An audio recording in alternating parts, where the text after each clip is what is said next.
इतने शहरों में फैला और विदाउट सोशल मीडिया, तो कुछ एक बैक ट्रिगर है, यानी कि बाहर की कहीं की एक तो फंडिंग है। आग धुआं शोले राख। 8 सितंबर मैत्री घर मांडला से जो चीज शुरू हुई थी, भगवान का शुक्र है कि वो थम गई। लेकिन क्या काठमांडू और नेपाल में सब कुछ नॉर्मल हो गया? आज हम इस विषय पर बात करेंगे कि नेपाल यहाँ से कहाँ, और हम खुशकिस्मत हैं कि हमारे साथ हैं इस विषय पर बात करने के लिए प्रोफेसर गीता कोचर, जवाहरलाल नेहरू यूनिवर्सिटी की प्रोफेसर हैं और चीन, भारत और नेपाल पर गहरी रुचि रखती हैं। कई किताबों की लेखिका हैं। आइए उनसे बात करते हैं। मैम, आपका स्वागत है। मैं चाहूँगा हमारे दर्शकों के लिए आप अपने बारे में कुछ संक्षेप में बताएं। पहले तो आपके दर्शकों को नमस्कार। Thank you ma'am. मैं चीन की बारे में अध्ययन करती हूँ और थोड़ा बहुत नेपाल पे भी करती हूँ। 2014 से मैंने नेपाल पे काम करना शुरू किया, कुछ कॉन्फ्रेंसेस वगैरह की यहाँ पे, और उसी के बाद से जो है नेपाल के बारे में जानना शुरू किया कि भाई नेपाल के ऊपर यहाँ पे बहुत कम लोग काम करते हैं। जी हाँ। 2-3 लोग हैं जिनका नाम सब लोगों को मालूम है। SD मुनि हो गए, उप्रेती जी हो गए, और मैंने खुद ने जो है इसी उससे कि भाई बहुत लोग काम नहीं करते, हमें जानना चाहिए अपने पड़ोसी देश के बारे में, जिसके बारे में रोटी बेटी के रिश्ते, इसी में मैंने जानकारी करनी शुरू की। तो मैं चीन, नेपाल और भारत, चीन और नेपाल, इन संबंधों में काम करती ये कहा जाता है कि नेपाली भारत के बारे में ज़्यादा जानते हैं जितना भारतीय नेपाल के बारे में जानते हैं। क्या सही है? बिल्कुल सही है। नेपाली जो हैं वो भारत के बारे में बहुत कुछ जानते हैं, उनके पॉलिटिक्स, इकोनॉमी, बॉलीवुड, आप नाम लीजिए तो आपको वो पूरा कुछ बता सकते हैं। लेकिन अगर आप भारतीयों को पूछेंगे कि नेपाल के बारे में कितना मालूम है, तो हाँ, टूरिज्म के लिए है, पोखरा मालूम है उन्हें, उसके अलावा शायद कुछ भी नहीं मालूम है। जी हाँ, एक अनभिज्ञता है जो कि अक्रॉस द बोर्ड हम कह सकते हैं भारत में है, और यही कभी कभी भारत नेपाल संबंधों के आड़े आती है। बिल्कुल, मुझे लगता है कि ये जो गैप इन अंडरस्टैंडिंग जिसे हम कहते हैं कि भाई हमें नेपाल के बारे में उतना पता ही नहीं है, बस हम ये सोचते हैं नेपाली हैं, हमारे अपने लोग हैं, बस उससे ज्यादा हम उसके ऊपर विचार नहीं किए, उस पर अध्ययन नहीं किए। तो मैं मुद्दे पे आते हैं। 8 सितंबर को जो हुआ, क्या ये पूर्व नियोजित था या स्पॉन्टेनियस था? क्या ये सिर्फ जेनजी का काम था या इसके पीछे क्या कारण थे? बहुत सारे कारण थे। जैसे कि मैं ये नहीं मानती हूँ कि एक दिन में ये सब हो गया, क्योंकि प्रोटेस्ट अगर आप देखेंगे तो नेपाल में चल ही रहे थे। जी हाँ। काठमांडू में इससे पहले भी बहुत सारे प्रोटेस्ट हुए, यहाँ तक कि मधेसियों ने बहुत सारे प्रोटेस्ट ऑर्गेनाइज किए, जो कि मीडिया में इतने नहीं आए हैं, लेकिन उन्होंने भी किए। और दूसरे जो हिंदू राष्ट्र के नाम पे भी ज्ञानेंद्र जी ने भी बहुत सारे लोगों को मोबिलाइज करके काठमांडू में ही किए हैं। मैं काठमांडू की बात करूँ, वहीं से ऐसे प्रोटेस्ट शुरू हुए। तो जेनजी का मूवमेंट भी एक तरह का वही प्रोटेस्ट का एक और मतलब दौर आप समझ लीजिए, जिसमें लोग जो है स्थिरता नहीं है पॉलिटिक्स में, उससे बहुत नाखुश थे। करप्शन बहुत ज़्यादा बढ़ गया, क्योंकि ये लोग बाहर से आए हैं, रेमिटेंसेस पहले देते थे, लेकिन कोरोना के बाद बहुत बुरी हालत हो गई, तो बहुत लोग वापस आए हैं, उनके पास काम नहीं है, उनको पता चल रहा है कि हमारे पास तो काम नहीं है, लेकिन यहाँ इतना करप्शन है। नेपाल की इकोनॉमी के लिए कोरोना को वाटरशेड माना जाता है, क्या ऐसा क्या हुआ? देखिए, कोरोना से पहले भी नेपाल की इकोनॉमी बहुत अच्छी नहीं चल रही थी, लेकिन 6% से ऊपर ही चल रही थी। जी हाँ। लेकिन कोरोना के बाद क्या हुआ कि बिल्कुल स्थिरता आ गई, क्योंकि आपने लॉकडाउन्स किए, सारी कंट्रीज में लॉकडाउन हुए, नेपाल में भी हुए, टूरिज्म एकदम खत्म हो गया। जी हाँ। चीन और भारत 2 ऐसे देश हैं जिनका टूरिज्म जो है वो वहाँ पे बहुत ज़्यादा जाता था, वो बिल्कुल खत्म हो गया। जी हाँ। उसके अलावा जो लोग बाहर जाते थे वो रेमिटेंसेस भेजते थे, तो एक बहुत बड़ा हिस्सा है नेपाल का जो रेमिटेंसेस से आता है। दूसरा हिस्सा है टूरिज्म, 25% के करीब, बिल्कुल। और दूसरा हिस्सा जो बड़ा है वो है टूरिज्म। तो दोनों ही खत्म हो गए। जी हाँ। तो दोनों ही खत्म हो गए, तो इकोनॉमी कहाँ से चलेगी? उसके अलावा जो नेता हैं उन लोगों ने कोई इंडस्ट्रीज पे फोकस नहीं किया, कोई मैन्युफैक्चरिंग या इंडस्ट्रीज बहुत बड़ी नहीं हुई, या एग्रीकल्चर पे बहुत ज्यादा फोकस नहीं है ना। जी हाँ। तो वो सब चीजें जब नहीं बढ़ रही हैं, तो आप समझ ही सकते हैं कि ये 2 मेन सेक्टर हैं, जी हाँ, जिनको हम मानते हैं। तो वो जब कोलैप्स हो गए तो इकोनॉमी बहुत बुरे हाल में चली ही गई, और लोगों के पास नौकरी नहीं है, काम करने के लिए कुछ नहीं है, ये तो बात क्या कोरोना के बाद नेपाल की इकोनॉमी उबर नहीं पाई? नहीं, आज तक की डेट में अगर आप देखेंगे, अब हो सकता है जैसे कि भारत और चीन के संबंध अच्छे हो रहे हैं और थोड़ा थोड़ा हम लोग बॉर्डर भी खोल रहे हैं, बॉर्डर टूरिज्म वगैरह खोल रहे हैं, ये मानसरोवर यात्रा वगैरह खोल रहे हैं, तो कुछ टूरिज्म नेपाल में भी अब खुल गया है कुछ 6-7 महीने से, तो थोड़ा बढ़ेगा।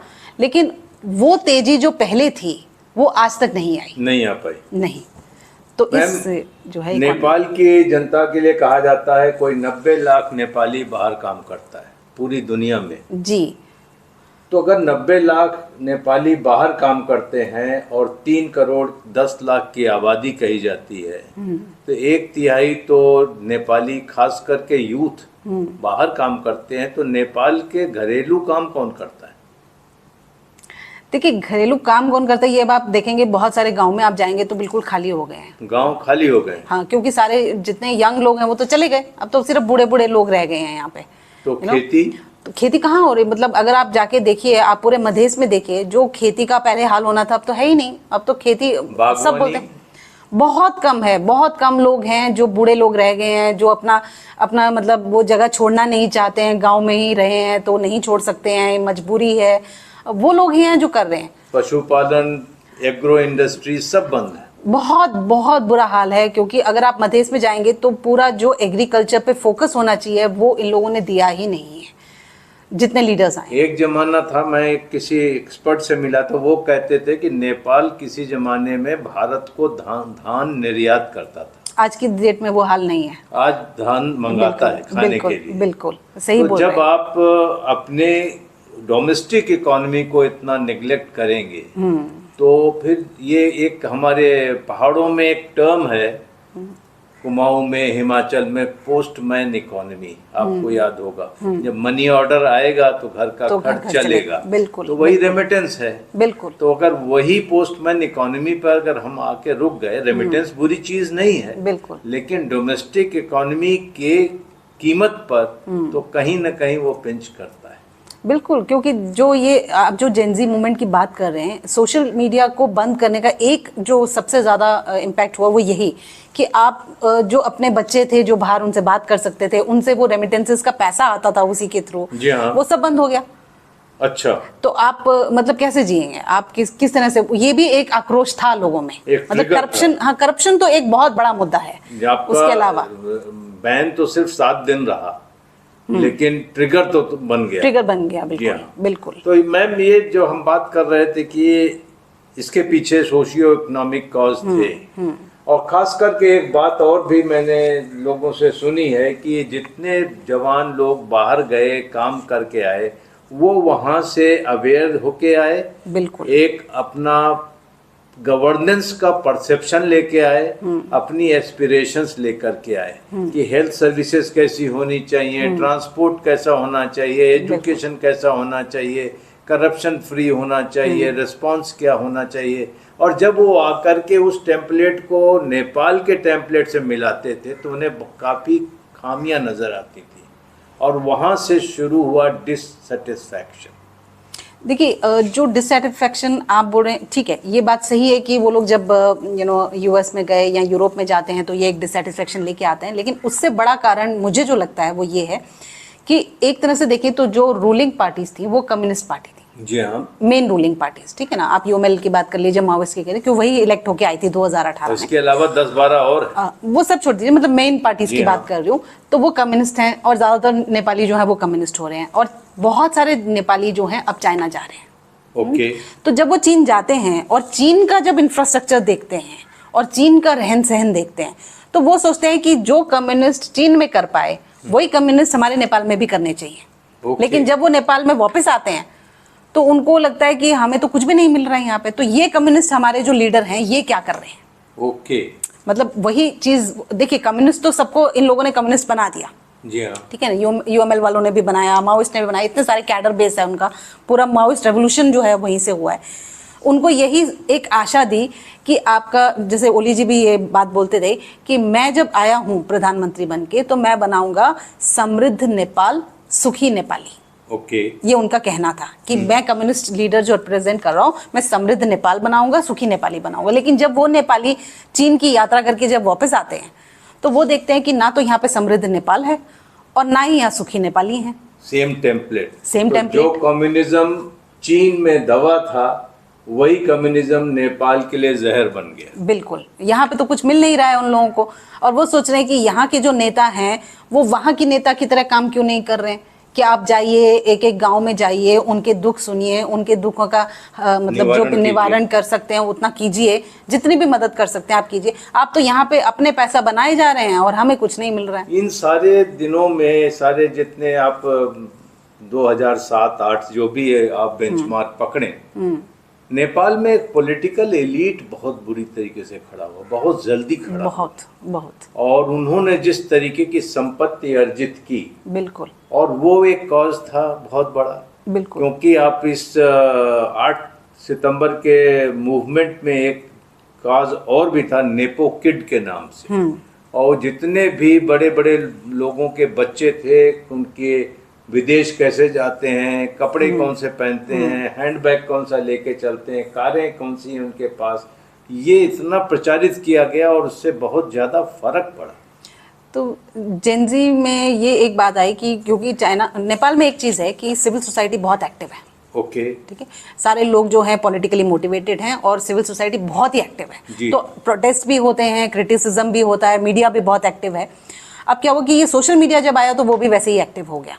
अब उसमें यंग लोग जो हैं वो ये डालने लग गए कि भाई हमारे जो नेता हैं, जो ये रिवॉल्विंग चेयर खेल रहे हैं, ओली जी, प्रचंडा जी और देवबा जी, कभी वो मिल जाते हैं उनके साथ, कभी वो उनके साथ मिल जाते हैं, कभी इनको प्राइम मिनिस्टर बनाते हैं। ये रिवॉल्विंग चेयर खेलने वाले जो हैं, इनके ही बच्चे जो हैं, अगर आप देखेंगे तो वो बाहर इस तरह की ज़िंदगी जी रहे हैं, जिनके पास फरारी है, मतलब खाना बहुत लेविश हो रहा है, करोड़ों में जी रहे हैं, और हम लोग जो हैं हमें वो कुछ भी नहीं दे रहे हैं। हम यहाँ पे नेपाल में जब रह रहे हैं तो ना सड़कें ठीक है, जिस दफ्तर में चले जाए तो कोई काम नहीं होता है, करप्शन इतना ज़्यादा है। तो वो एक कंपैरिजन जो है वो बहुत टाइम से चल रहा था। अब ओली जी ने क्या किया, ओली जी की सरकार ने क्या किया कि इस सारे सोशल मीडिया को उन्होंने बंद करने की कोशिश की, ताकि ये जो डिसेंट आ रहा है, जो लोग हमारे बारे में क्रिटिसिज्म कर रहे हैं, क्योंकि हर दूसरे दिन को एक करप्शन का केस निकाल आता था। जैसे अब रवि लामिछाने जी का भी निकाल दिया था इन्होंने, उनको भी करप्शन के अंदर डाल दिया। तो जो भी करप्शन के केस निकलते थे वो सोशल मीडिया में बहुत ज़्यादा वायरल हो रहे थे। तो इन्होंने क्या किया, उसको बंद करने की कोशिश की। पहले मीडिया से शुरू किया था, पहले मीडिया के ऊपर अटैक किया था, मीडिया को बंद करा, मीडिया बंद नहीं हुआ, उसका प्रोटेस्ट हुआ, उसके बाद इन्होंने ये सोशल मीडिया बंद किया। मैम, सोशल मीडिया के बैन में एक बहुत ही ट्विस्ट है, इंटरेस्टिंग बात ये है कि जब डेडलाइन दी कि सोशल मीडिया प्लेटफॉर्म्स को, मोस्टली अमेरिकन, कि आप गवर्नमेंट ऑफ नेपाल के साथ अपने को रजिस्टर कराएं, तो उन्होंने रजिस्टर नहीं कराया। तो क्यों नहीं कराया रजिस्टर? क्या ये एक तरीके से ट्रिगर पैदा किया जा रहा था, या वो नेपाल की गवर्नमेंट के इंस्ट्रक्शंस का कोई रिकॉर्ड या लिहाज नहीं करते? देखिए, मुझे लगता है इसमें बहुत लोग ये बोलते हैं कि मैं थोड़ा उसको ज़्यादा तरीके से देख रही हूँ, लेकिन मुझे लगता है कि नेपाल एक प्रॉक्सी वॉर में अब घुस गया है, जहाँ पे यूएस और वर्सेस चाइना एक तरह का प्रॉक्सी वॉर चल रहा है। जी हाँ। अगर आप इस समय भी ये देखें कि जो सोशल मीडिया इन्होंने बंद किया वो सिर्फ वेस्टर्न सोशल मीडिया, सारे वेस्टर्न थे उसमें। ना तो उन्होंने वीचैट को बंद किया, जी हाँ, जिससे पैसा आ जा सकता था, ना उन्होंने कोई टिकटॉक बंद किया, जो कि सारे चाइना से रिलेटेड थे। तो और लोग ये साफ देख ही रहे हैं कि जो लीडर्स हैं वो प्रो कम्युनिस्ट, प्रो चाइना हैं। जी हाँ। तो ऐसा क्या है कि आप चाइना के तो बंद नहीं करेंगे, आप सारे वेस्ट के बंद करेंगे, ठीक है? तो मुझे लगता है कि जो हम जिस बात में कहते हैं कि डीप स्टेट है, और डीप स्टेट ने भी इसको मोबिलाइज किया, डायरेक्टली बहुत लोग नहीं मानना चाहते, लेकिन नेपाल एक ऐसी जगह है जहाँ पे INGOs जिसे बोलते हैं, नॉन गवर्नमेंटल ऑर्गेनाइजेशंस हैं, वो वेस्ट ने हाईली सपोर्ट किया हुआ है, मतलब बहुत ज़्यादा फंडिंग आता है उसका। वो मेरा अगला सवाल है आपसे मैम, और आपका कहना सही है कि नेपाल विली नीली एक प्रॉक्सी वॉर में फंस गया। बिल्कुल। नेपाल में NGOs की संख्या अगर आप देखें, नेपाल का साइज, जनसंख्या देखते हुए 2023 में कोई 77,000 NGOs थे। बिल्कुल।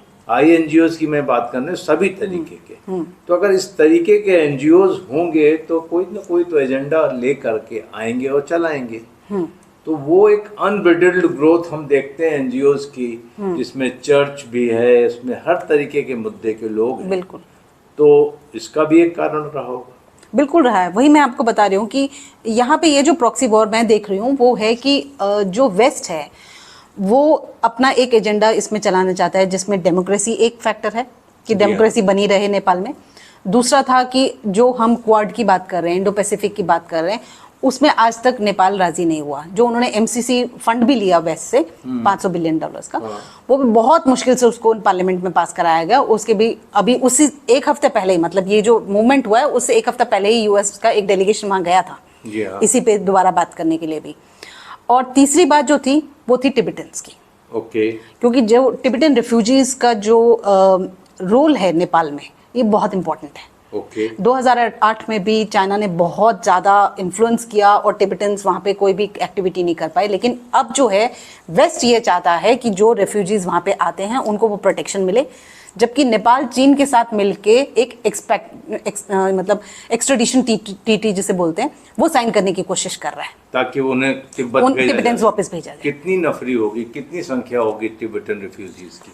संख्या कम से कम 20,000 से ऊपर ही होंगे। अच्छा, मैं रफली एक फिगर बता रही हूँ क्योंकि टोटल डाटा हम लोगों के पास नहीं। आपने टिबेटन कनेक्शन की जब बात करी दी तो एक नया कनेक्शन उभर के सामने आया है कि जो अभी इंतरिम प्राइम मिनिस्टर बनी हैं सुशीला कार्की जी, उनको दलाई लामा ने कांग्रेचुलेट किया एक मैसेज। बिल्कुल बिल्कुल, ये बहुत इंपॉर्टेंट बात है। बहुत सारे नेपाली इस मुद्दे पे विचार विमर्श कर रहे हैं कि इतने सालों में इतने सारे प्राइम मिनिस्टर बने, दलाई लामा जी ने आज तक किसी भी प्राइम मिनिस्टर को कांग्रेचुलेशन नहीं दिया।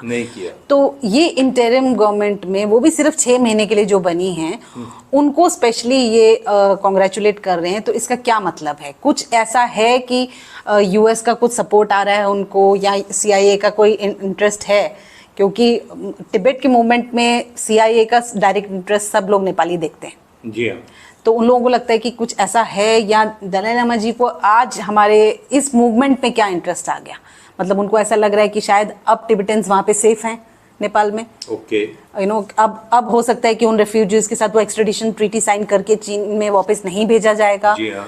या चीन जो है जिस टाइप का अपना इन्फ्लुएंस, क्योंकि अब चीन ने पोखरा के अलावा, मतलब पोखरा में तो एक बहुत ज़्यादा इन्वेस्टमेंट हुआ ही है इंटरनेशनल एयरपोर्ट का, लुम्बिनी में बहुत ज़्यादा इन्वेस्टमेंट हो रहा है। चाइनीज। जी हाँ। और लुम्बिनी आप सबको मालूम है कि बुद्धिस्ट का एक मेन जो जगह है जिसमें ये लोग बोलते हैं कि बुद्धा का जन्म वहाँ हुआ। तो वो लुम्बिनी एक ऐसी जगह है जहाँ पे आप चीनी बहुत पैसा लगा रहे हैं, वहाँ पे पूरा बुद्धिस्ट सेक्टर को डेवलप कर रहे हैं।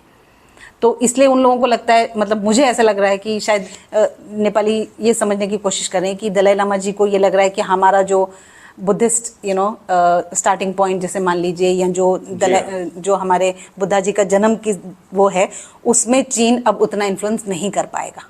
ओके। शायद इन प्रधानमंत्री वो एक तरीके से जो टूरिस्ट सर्किट बनेगा लुम्बिनी का, वो मनी स्पिनर भी है, क्योंकि पूरी दुनिया के बुद्धिस्ट आएंगे। बिल्कुल आएंगे। और एक तरीके से अगर चीन उसे डेवलप करेगा तो वो चीन के पास चला जाएगा। बिल्कुल। तो वो चीज नहीं चाहते होंगे। नहीं चाहते। अब मैम ये इसके आगे हम बात करते हैं कि सब कुछ हो गया 20 शहरों में एक दिन के अंदर, जबकि सोशल मीडिया प्लेटफॉर्म्स पर बैन था। क्या इस तरीके की आग लग सकती है? देखिए, ये बहुत गंभीर विषय है, क्योंकि नेपाल जितना मैं समझती हूँ वहाँ पे बहुत सारी पॉलिटिकल पार्टीज हैं, लेकिन अगर आप मेन पॉलिटिकल पार्टीज को देखिए, चाहे वो यूएमएल की हो या माओइस्ट की हो या मार्क्सिस्ट की हो, या अगर आप मधेश में भी जाएं तो उनकी जो पार्टीज हैं आरएसपी वगैरह जो भी हैं, इन सब पार्टीज कैडर्स का अपना एक इंटेलिजेंस नेटवर्क है। जी हाँ। तो कोई भी एक पार्टी का जब ऐसा कोई भी मुद्दा लेके आता है, उसको ये लोग बहुत आराम से कंट्रोल, जैसे ज्ञानेंद्र जी ने जो प्रोटेस्ट कराए जनवरी में, जो प्रोटेस्ट हुए, अगर आप देखेंगे तो ऐसा कोई मोबिलाइजेशन नहीं हो पाया कि जिसमें वो लोग कंट्रोल ना कर पा रहे। जी हाँ। तो इनका इंटेलिजेंस नेटवर्क जो अपने कैडर्स का है वो इतना स्ट्रांग है कि इनको पता होता है कि क्या होने वाला है। लेकिन इस मुद्दे पे इस तरह का जो आप मूवमेंट हमने देखा, इसमें वो लोग कंट्रोल नहीं कर पाए। इसमें ना तो ओली जी कोई कंट्रोल कर पा रहे हैं, ना प्रचंडा जी उसमें डायरेक्टली इन्वॉल्व थे जेनजी मूवमेंट में, और ना ही देवबा जी की पार्टी थी, देवबा जी वगैरह, उनको भी बहुत बुरा तरीके से ट्रीट किया गया। जी हाँ। तो उनकी पार्टी भी इन्वॉल्व नहीं है, आपको नजर आ रहा है, और ज्ञानेंद्र जी की भी पार्टी डायरेक्टली इन्वॉल्व नहीं है। हमें सबको ये नजर आ रहा है। तो जो मेन रिप्रेजेंटेटिव पार्टीज हैं जब वो इन्वॉल्व नहीं है, फिर भी ये मूवमेंट इतना स्ट्रांगली इतने शहरों में फैला और विदाउट सोशल मीडिया, तो कुछ एक बैक ट्रिगर है, यानी कि बाहर की कहीं की एक तो फंडिंग है और एक सपोर्ट है। नेपाली पार्लियामेंट, सिंह दरबार और सुप्रीम कोर्ट को जलाने के पीछे क्या मंशा रही होगी? हाँ, मैं ये क्या मैसेजिंग थी ये? मुझे ऐसा लगता है कि जो पहले दिन जब ये मूवमेंट हुआ वो बहुत पीसफुल चल रहा था। जी हाँ। मुझे लगता है कि अगर उस टाइम पे गवर्नमेंट ने पहली बात तो क्योंकि उनको मालूम था कि ऐसी रैली होनी है, तो वो प्रिपरेशंस किए होते और एक डायलॉग किया होता, तो ये आउट ऑफ कंट्रोल नहीं गया होता। पुलिस की फायरिंग जो थी, मुझे लगता है कि बहुत ही गलत थी, क्योंकि जितने आपने शुरू के वीडियोस अगर आपने किसी ने भी देखे होंगे, तो शुरू में जितने लोग आए थे वो बहुत पीसफुल थे, अनआर्म्ड थे। जी हाँ। किसी के पास कोई लाठियां भी नहीं थी। जी हाँ। तो अब वो अनआर्म्ड लोगों के ऊपर आप एकदम फायरिंग करते हैं कि भाई वो पार्लियामेंट में घुसने की कोशिश कर रहे हैं ज़बरदस्ती, तो आप उस पर कोई डायलॉग करते तो शायद इतना बुरा हाल नहीं होता।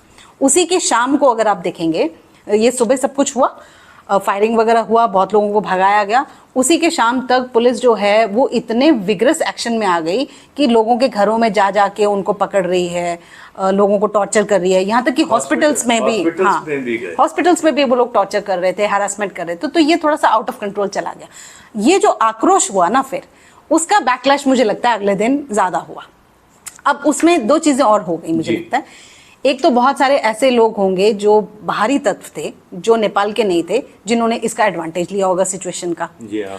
और दूसरा वो अपॉर्चुनिस्ट होंगे जो अंदर के ही पॉलिटिकल पार्टीज के होंगे, जो वायलेंट थे। जैसे कि अब अगर आप माओइस्ट पार्टी भी देखें तो विप्लव की पार्टी अभी भी थोड़ी सी एग्रेसिव है, वायलेंट एक्शंस करती है ना, बॉम्ब वगैरह, ब्लास्टिंग, ये वो सब चलता है इन लोगों का। तो ऐसे भी वहाँ पे तत्व हैं, एलिमेंट्स हैं, जो कि उन्होंने भी देखा होगा कि आज हमें क्या मौका मिल गया। क्योंकि मैं ये नहीं समझती कि पार्लियामेंट का जो झंडा है उसको नीचे किया गया। ये कोई जनरेशन जेड, जेन जी जिसको हम बोल रहे हैं, नेपाल के यंगस्टर्स जो हैं, जो बहुत पैट्रियोटिक हैं, उनका किसी का अपना काम नहीं हो सकता। जी हाँ। तो ये एक अपॉर्चुनिटी मिली होगी उन लोगों को जिन्होंने इस जो भी ये मोबिलाइजेशन हुआ है इसको अपने तरीके से निकालने की कोशिश की होगी और अपने फायदे के लिए बहुत सारे एक्शन लिए। बिल्कुल इन्फिल्ट्रेशन हुआ होगा, एक्सटर्नल एलिमेंट्स होंगे, चाहे वो देश के बाहर के हैं या चाहे कोई ऐसी पार्टीज के हैं जिनको लगा कि आज हम अपना मौका निकाल सकते हैं। और एक इंटरेस्टिंग चीज अब पता चल रही है कि जो पॉलिटिकल पार्टीज और पॉलिटिकल लीडर के ऊपर गुस्सा फूटा जेन जी का, वो ओली की पार्टी और देवबा की पार्टी, नेपाली कांग्रेस, इनके कार्यालय जलाए गए। बिल्कुल। और कई जगह नेपाल के काठमांडू के बाहर भी जलाए गए। लेकिन यहाँ खास चीज देखी जाती है कि प्रचंडा की पार्टी के कार्यालय वगैरह पे अटैक नहीं हुआ। इसके पीछे कोई रिलेशन देखते हैं? देखिए, मुझे ऐसा लगता है कि ऐसा नहीं है कि देखिए प्रचंडा जी का खुद का घर भी जलाया गया। अच्छा। तो और मेरे हिसाब से उस वक्त प्रचंडा जी शायद नेपाल में नहीं थे, जहाँ तक मेरी इन्फॉर्मेशन है उस वक्त वो वहाँ पे नहीं थे, तो शायद उनको नहीं पकड़ पाए। और दूसरी बात ये कि वो आज पावर में नहीं थे। जी हाँ। आज जो पावर में थी कोलिजन, वो थी देवबा जी और ओली जी की पार्टी। जी हाँ। तो उस मतलब पूरा मुद्दा तो ये नजर आ रहा है कि वो जो है जो प्रोमिसेस कर रहे हैं रिवॉल्विंग चेयर बना के, क्योंकि देवबा जी पहले उनके साथ थे, प्रचंडा जी के साथ, फिर अब ओली जी के साथ आ गए, तो वो जो एक प्रोमिसेस कर रहे हैं वो नहीं फुलफिल कर रहे, तो जेन जी को लग रहा है कि ये एक पावर में जो है इसको कोलैप्स करना है। जो अटैक आप पार्लियामेंट में देख रहे हैं, सुप्रीम कोर्ट में देखें, क्योंकि देखिए ये जो सोशल मीडिया का बैन भी आया, आपने सुना होगा कि पहले सुप्रीम कोर्ट में ये एक ऑर्डर निकला है, कोर्ट में, है ना, तो 2 महीने पहले कुछ ऐसा हुआ। तो ये गवर्नमेंट, उन लोगों को लगता है जेन जी को कि कहीं ना कहीं जो ये कोर्ट्स भी हैं ये भी गवर्नमेंट से इन्फ्लुएंस्ड है। ओके। है ना, रवि लामी को भी आपने जेल में डाला, आप देखिए उनको रिलीज कराने का मकसद क्या हुआ, कि यहाँ से ही हमें समझ में आ रहा है कि प्रोटेस्ट जो था वो अब की गवर्नमेंट के अगेंस्ट था, इसलिए नहीं कि और पार्टी पॉलिटिकल पार्टी लीडर्स क्या कर रहे हैं, लेकिन उन पे भी धीरे धीरे हुआ है। अगर आप बाकी 2 दिन देखें तो ये हुआ है। अरे मैम, बात ये करते हैं कि आज नेपाल में एक अंतरिम सरकार का गठन हो गया है। सरकार का गठन तो अभी भी नहीं हुआ है, लेकिन अंतरिम प्रधानमंत्री जी श्रीमती सुशीला काकी अंतरिम प्रधानमंत्री बन गई जी, और उनको एक राइडर पहले से दे दिया गया है कि 6 महीने में, मार्च के महीने में वो इलेक्शंस करा दें। हाँ, मार्च के शुरू में इलेक्शन होने। तो मार्च के इलेक्शन से वर्किंग बैकवर्ड कोई जनवरी में इलेक्शंस की घोषणा हो जाएगी और मार्च में इलेक्शंस खत्म हो जाएंगे। मार्च अप्रैल में वो रिजल्ट्स भी आ जाएंगे। क्या 6 महीने में ऐसी क्या जादू की छड़ी उनके पास है जो कि नेपाल की सारी बुराइयां और सारी बीमारियां खत्म कर देंगी? नहीं, देखिए आप, ये जो 2 दिन अभी डिस्कशन ही हुआ, इसी से आप समझ लीजिए कि जेनजी के जो रिप्रेजेंटेटिव्स आए या दूसरी पार्टीज के रिप्रेजेंटेटिव आए, उनमें कोई सहमति बड़े आराम से हो नहीं पाई थी। नहीं हो पाई। ठीक है, बहुत बार इनका बलेंशा का नाम आया, पहले तो उन्हीं का आ रहा था, बाद में सुशीला कार्की जी का नाम आ गया, वो भी एक टाइम सुना जा रहा था कि उनको भी नहीं रख रहे हैं। तो बहुत मुश्किल से ये सहमति हुई है। जी हाँ। और उसके बाद आज देखें, आज की डेट में अगर आप देखें तो बहुत सारी पॉलिटिकल पार्टीज कॉन्स्टिट्यूशन पे सवाल उठाने लग गई हैं। जी हाँ। प्रेसिडेंट तक ने ये स्टेटमेंट दिया है कि हमें कॉन्स्टिट्यूशन को बनाए रखना है, क्योंकि जो आज अंतरिम ये सरकार बनी है, ये कॉन्स्टिट्यूशन के आधार पे नहीं बनी। अंतरिम सरकार का प्राविधान नहीं है कॉन्स्टिट्यूशन में? नहीं, प्राविधान है, लेकिन इलेक्टेड रिप्रेजेंटेटिव में से ही कोई बन सकता है ना। तो उनका जैसे जो कॉन्स्टिट्यूशन है उसके हिसाब से जो राज्यसभा या पार्लियामेंट का जो मेंबर होगा, उन्हीं में से किसी को बनाया जा सकता है। लेकिन 2013 में भी सुप्रीम कोर्ट के चीफ जस्टिस बने थे अंतरिम सरकार में। हाँ, तो वही बात आज लोग सवाल यही उठा रहे हैं कि हम कॉन्स्टिट्यूशन को कैसे प्रोटेक्टेड रखेंगे। अगर पहली बात तो आपने अंतरिम सरकार बना दी तो किसने इस पार्लियामेंट को डिसॉल्व किया? हाँ, पार्लियामेंट डिसॉल्व एक कॉन्स्टिट्यूशन के अगेंस्ट हुआ है। उसके बाद जो आप इलेक्शन करेंगे वो अगेन कॉन्स्टिट्यूशन के खिलाफ है, क्योंकि इलेक्शन तो और 2 साल बाद होने थे। जी हाँ। ठीक है, तो वो भी आप उस टाइप से नहीं करेंगे। और फिर जब आप इलेक्शन करेंगे भी, मान लीजिए कि आप कर ही पाते हैं, तो उसमें कौन कौन से लोग आएंगे, वो एक कॉन्स्टिट्यूशन का अगेन सवाल आएगा, क्योंकि रिप्रेजेंट तो वही लोग कर सकते हैं जो पार्टी में हैं।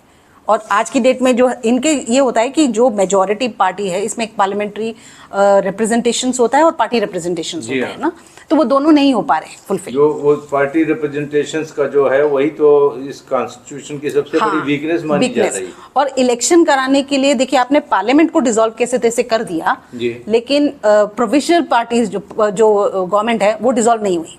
ओके। नो, जो लोकल गवर्नमेंट्स हैं वो भी डिसॉल्व नहीं हुई। तो ये संविधान में एक बड़ी खामी, ये संविधान के बिल्कुल। हाँ, तो संविधान पे सवाल प्रधान, ये जो उनके जो राष्ट्रपति हैं वो भी बोल रहे हैं कि हमें जो कुछ करना है अपने संविधान को प्रोटेक्ट करते हुए करना है। तो मेरे हिसाब से आज जो होगा, या तो आप कॉन्स्टिट्यूशन को पूरा चेंज कीजिए। जी। यानी 2015 से पहले का जो कॉन्स्टिट्यूशन के, आप 1990 तक चले गए हैं ये लोग, तो उसी तरीके से या तो कॉन्स्टिट्यूशन को लाइए या फिर कॉन्स्टिट्यूशन पे फिर से एक डिस्कशन करके नया कॉन्स्टिट्यूशन पास कीजिए। मेरा जो सबसे बड़ा डर है यहाँ पर वो ये है कि 6 महीने के अंदर कोई नई चीज की नहीं जा सकती। नहीं। यहाँ तक कि आप भ्रष्ट राजनीतिज्ञों की जांच भी नहीं करा सकते, ना कि उन्हें आप FIR भी नहीं करा सकते। तो फिर यही लोग वापस आएंगे। देखिए, कई लोगों ने मुझे ये बोला कि देखिए नेपाल में अब हिंदू राष्ट्र मच जाएगा, जो कम्युनिज्म है पूरा खत्म हो गया इस मूवमेंट के हिसाब से। तो मैंने उनको बोला कि आप अगर मान भी लीजिए कि ये जो 3 महान नेता थे आपने उनको हटा भी दिया, कैबिनेट से निकाल भी दिया, तो जितने कैडर्स हैं पूरे लेवल पे, ऊपर से लेकर नीचे तक, वो कहाँ खत्म हुए? जी हाँ। वही चीज वही आ जाएगी कि 6 महीने के बाद अगर आप इलेक्शन करा भी दिए, पहली बात तो मुझे ये भी शक है कि 6 महीने के अंदर अंदर ही इलेक्शन करेंगे। 1 महीने के बाद ही फिर से इनकी यही मतलब जो एक तरह से बहस है या मुद्दे हैं वो दूसरी पार्टीज भी लेके आएंगी, कांग्रेस पार्टी भी लेके आएगी, UML भी लेके आएगी, तो बहुत ज़्यादा इनके फिर से मतभेद शुरू हो जाएंगे। 1 या 2 महीने ही लगेगा और इतना स्मूथ रहेगा नहीं। तो इसके मतलब है कि सुशीला कार्की के सर पर कांटों का ताज है। बिल्कुल बिल्कुल। और अगर मान लीजिए कि किसी तरीके से वो 6 महीने निकाल भी पाई और इलेक्शन करा भी पाई, तो इलेक्शन में खड़े होने वाले लोग कौन हैं? जेन जी के तो होंगे नहीं। जी नहीं। तो उनका तो सपोर्ट नहीं है, उतना बेस नहीं है। हम बांग्लादेश में देख रहे हैं। बिल्कुल। बांग्लादेश में जो उथल पुथल हुई छात्रों ने की, और उसका फायदा कौन उठा रहा है? जमाते इस्लामी। जमाते इस्लामी। अब नेपाल में भी ये देखिए, आप कॉन्स्टिट्यूशन के हिसाब से देखिए तो कोई पार्टी की कोलिजन में चाहे एक मेजॉरिटी होनी चाहिए जिसका एक नेता निकलेगा जो प्राइम मिनिस्टर बनेगा। वो तो हो नहीं रहा आज की डेट में। इसके मतलब है कि इस पूरे मूवमेंट से और इस रिवोल्ट से कोई चीज सॉल्व नहीं हुई।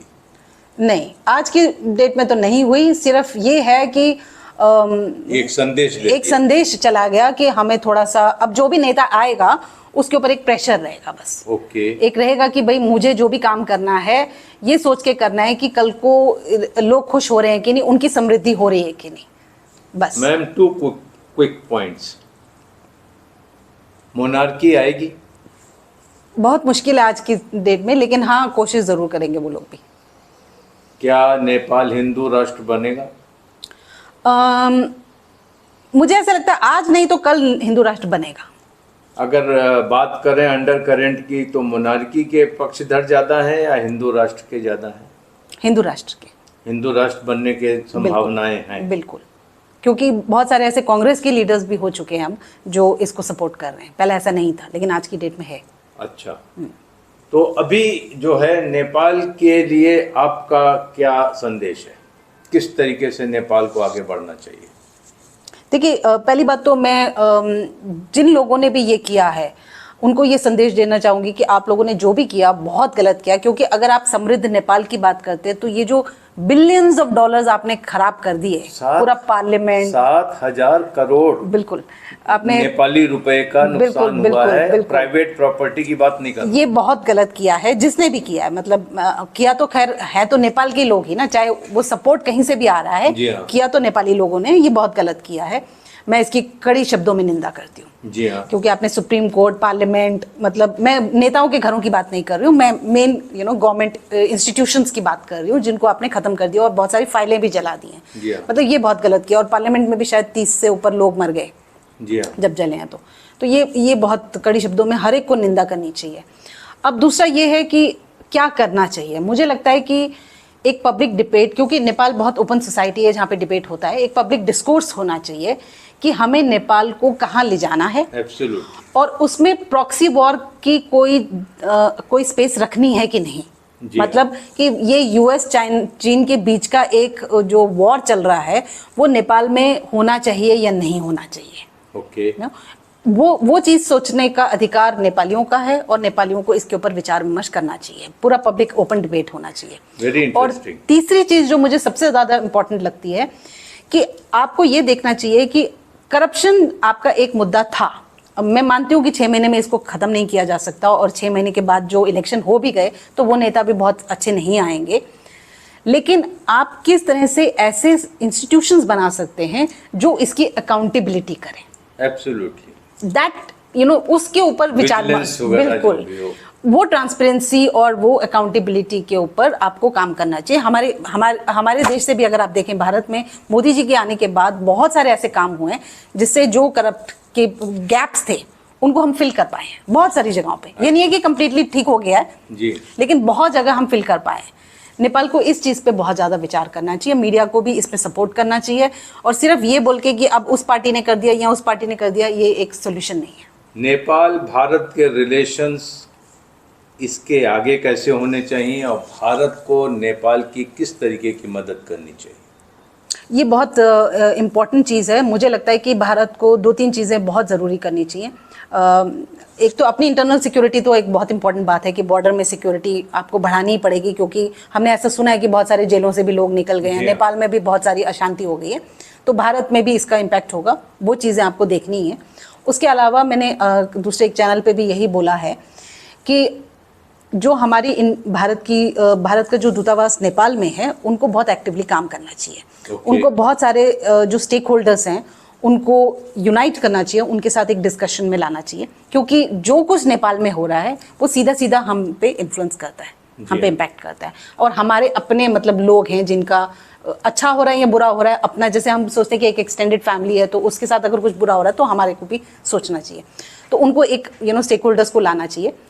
दूसरी चीज़ जो एम्बेसी को करनी चाहिए वो ये कि जो यंग हैं, जो डिसोल्यूशनड हैं, जो साइकोलॉजिकली अब इम्पैक्टेड हैं, बहुत सारी ऐसी फैमिलीज़ हैं जिन पे बहुत इम्पैक्ट हुआ, उनके बच्चे, यंग बच्चे मर गए हैं। जी हाँ। तो इन लोगों के लिए कुछ ऐसे सेंटर्स खोलने चाहिए हमें जिसमें वो साइकोलॉजिकल ट्रेनिंग और सपोर्ट दे सकें। ओके। और लास्ट हमें लगता है, मुझे ऐसा लगता है कि हमें मतलब फाइनेंशियल और इकोनॉमिक सपोर्ट नेपाल को देना चाहिए, नेपाल को देना चाहिए। बिल्कुल देना चाहिए। जैसे एक जेस्चर के तौर पे जैसे सिंह दरबार या पार्लियामेंट को हम बनाने की क्योंकि बात ये हेरिटेज भी है, मतलब जी, ये नहीं है कि आज वो बना था और ये सिंह दरबार 1908 का बना तो हुआ। ये इसको रीबिल्ड करने के लिए, रीस्टैब्लिश करने के लिए हमें सपोर्ट पूरा देना चाहिए।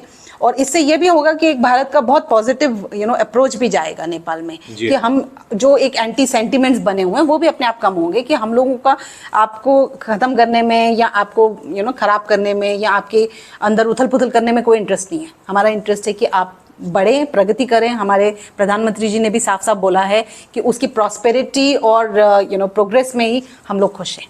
तो सही बात यही है, हमें उसके लिए कुछ काम करने चाहिए। और जो हमारी भारतीय दूतावास वहाँ पे है, काठमांडू में भी है, बीरगंज में भी कॉन्सुलेट है, इनको बिल्कुल एक्टिवली काम करना चाहिए इस वक्त, और लोगों से मिलना चाहिए, उनको ये एक स्पेस देना चाहिए जहाँ पे वो आके मतलब कुछ इस तरह का कर सकें कि भाई क्योंकि बहुत सारे लोग इंटरेस्टेड भी हैं, बहुत सारी नॉन गवर्नमेंट ऑर्गेनाइजेशन काम करना चाहती हैं, लेकिन उनको फिर सपोर्ट की ज़रूरत होगी, फाइनेंशियल भी और अदरवाइज भी। नेपाल में चुनौतियां हैं तो संभावनाएं भी हैं, और भारत नेपाल को हर संभव मदद करने के लिए तत्पर भी है।